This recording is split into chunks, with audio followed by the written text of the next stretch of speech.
What's the millennial question? Apparently, millennials, as a generation, which is a group of people who were born approximately 1984 and after, are tough to manage.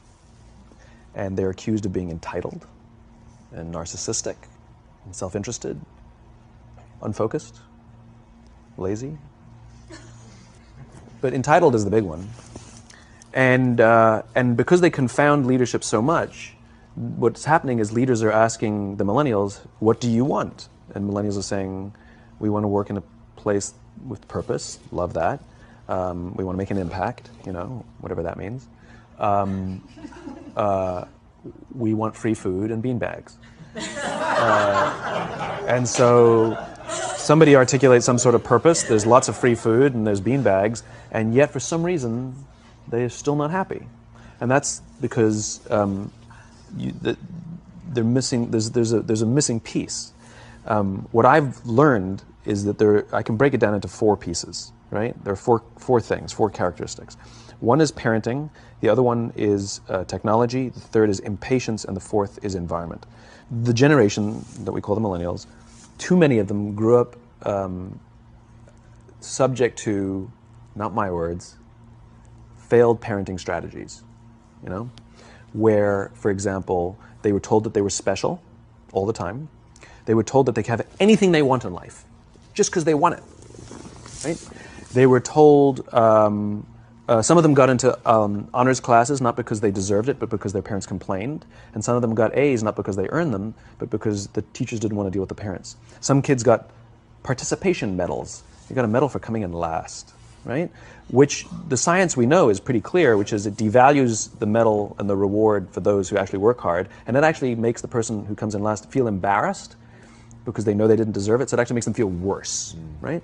So you take this group of people, and they graduate school, and they get a job, and they're thrust into the real world, and in an instant, they find out they're not special, their moms can't get them a promotion, that you get nothing for coming in last, and by the way, you can't just have it because you want it. Right? And in an instant, their entire self-image is shattered. And so you have an entire generation that's growing up with lower self-esteem than previous generations. The other problem, to compound it, is we're growing up in a Facebook, Instagram world. In other words, we're good at putting filters on things. We're good at showing people that life is amazing even though I'm depressed, right? And so everybody sounds tough. And everybody sounds like they got it all figured out. And the reality is there's very little toughness and most people don't have it figured out. And so when the more senior people say, well, what should we do? They sound like, this is what you got to do. And they have no clue. Right? So you have an entire generation growing up with lower self-esteem than previous generations, right? Through no fault of their own. Through no fault of their own, right? They were dealt a bad hand, right? Now let's add in technology. We know that engagement with social media and our cell phones releases a chemical called dopamine.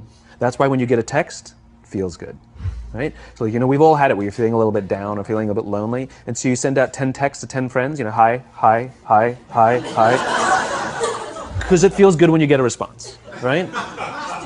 Right? It's why we count the likes. It's why we go back 10 times to see if my Instagram is growing slower. Did I do something wrong? Do they not like me anymore? Right? The trauma for young kids to be unfriended, right? Because we know when you get it, you get a hit of dopamine, which feels good. It's why we like it. It's why we keep going back to it. Dopamine is the exact same chemical that makes us feel good when we smoke, when we drink, and when we gamble. In other words, it's highly, highly addictive. Right? We have age restrictions on smoking, gambling, and alcohol, and we have no age restrictions on social media and cell phones, which is the equivalent of opening up the liquor cabinet and saying to our teenagers, hey, by the way, this adolescence thing, if it gets you down. What's happening is because we're allowing unfettered access to these dopamine-producing devices and media, basically it's becoming hardwired, and what we're seeing is as they grow older, too many kids don't know how to form deep, meaningful relationships. Their words, not mine. They will admit that many of their friendships are superficial. They will admit that their friends, that they don't count on their friends, they don't rely on their friends, they have fun with their friends, but they also know that their friends will cancel on them if something better comes along. Deep, meaningful relationships are not there. When significant stress starts to show up in their lives, they're not turning to a person, they're turning to a device, they're turning to social media, They're turning to these things which offer temporary relief. We know, the science is clear, we know that people who spend more time on Facebook suffer higher rates of depression than people who spend less time on Facebook.